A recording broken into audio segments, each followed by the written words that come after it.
중국이 전체적으로 완전히 녹아내리는 것 같아요. 제가 생각했던 것보다 저는 좀 비관적으로 바라보는 사람인데 경제에 대해서는. 그런데 중국은 그것보다 더 빠른 속도로 위에도 녹아내리고 아래도 녹아내리고 있어요. 미국에 상장한 중국 기업들 시총이 18% 감소했다. 수백조 원이 증발했다고 합니다. 그래서 2022년 대비해서 300조 이상이 감소를 했어요.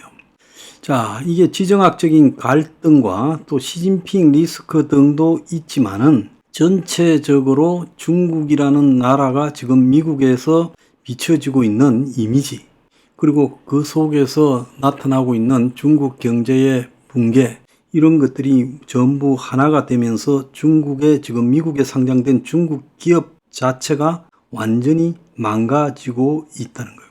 자, 이 속에서 미국의 트럼프가 되든 바이든이 되든 누가 돼도 이 대중무역 정책에서 중국 경제의 목을 조를 거다. 미국이 미국 시장에 진출한 중국의 이 이커머스, 알리, 테무 같은 이런 부분에 대해서도 우리가 이야기하는 전자상거래 부분에 대해서도 지금 관세를 세게 때리겠다. 그래서 트럼프는 60% 관세를 부과해서 중국산 수입품을 1%로 떨어지게 하겠다. 이렇게 말하고요. 첫 임기에 25% 관세 부과로 중국 수출액을 1,600억 달러 감소시키겠다. 이렇게 말을 하고 있고 바이든도 역시 똑같은 주장을 하고 있습니다. 그래서 바이든이 되든 트럼프가 되든 중국에 손을 댈 수밖에 없다는 거죠. 자, 이런 속에서 중국에서 지금 상류층인 의사, 회계사조차도 지금 미립국을 통해서 중국을 탈출하고 있다는 거예요. 그래서 이 경제난을 피해 미국으로 불법 입국을 시도하다 구금된 중국인 이민자 수가 1년 새 10배가 급증했는데 이들 대다수가 극빈층이 아닌 평범한 중산층 이상이라는 거예요.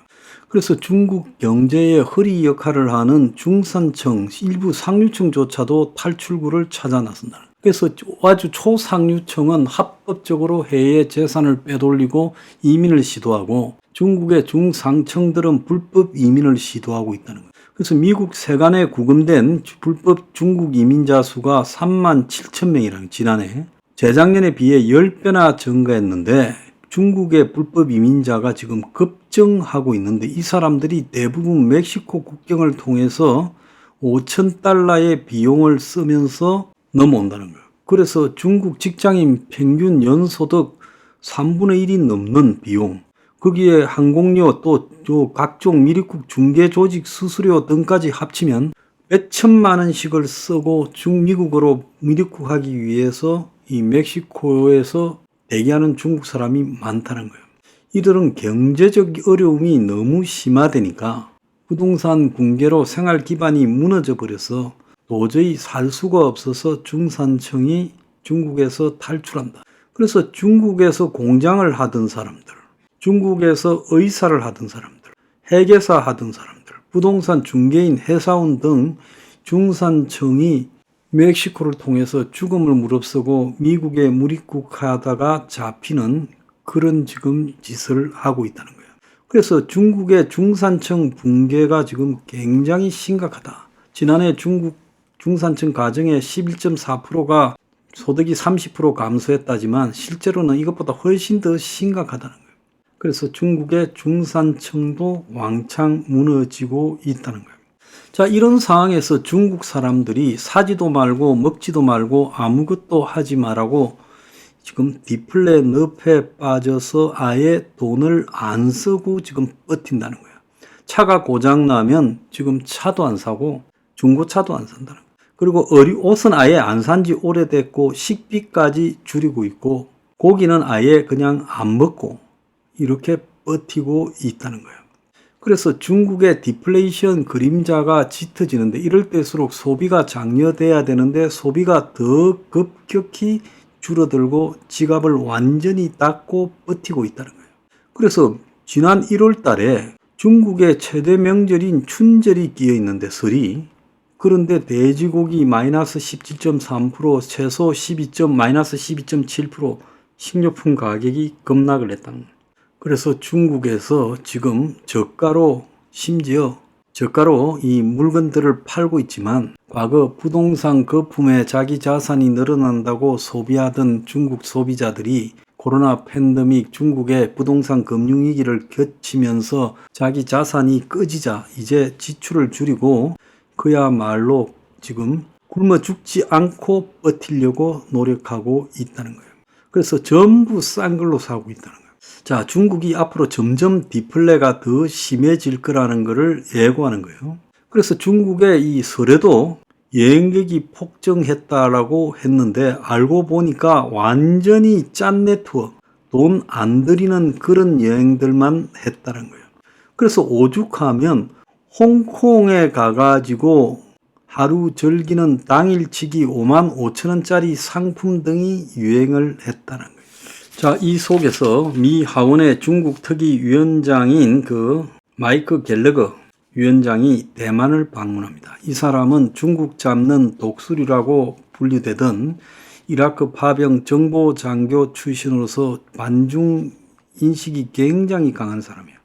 그래서 가면 갈수록 지금 중국의 처지가 어려워지고 있습니다. 그래서 중국이 솔직히 말하면 어떠한 경기 부양을 하고 어떤 돈을 풀어도 중국의 국민들이 맛이 같다라는 것을 피부로 느끼고 있기 때문에 이게 이제 방법이 없는 단계에 접어들고 있다. 그래서 중국이 왕창 녹아내리면서 그 화장을 공산당이 수습 못하는 일이 오래 발생할 거다. 저는 오래 발생할 거라고 확신합니다.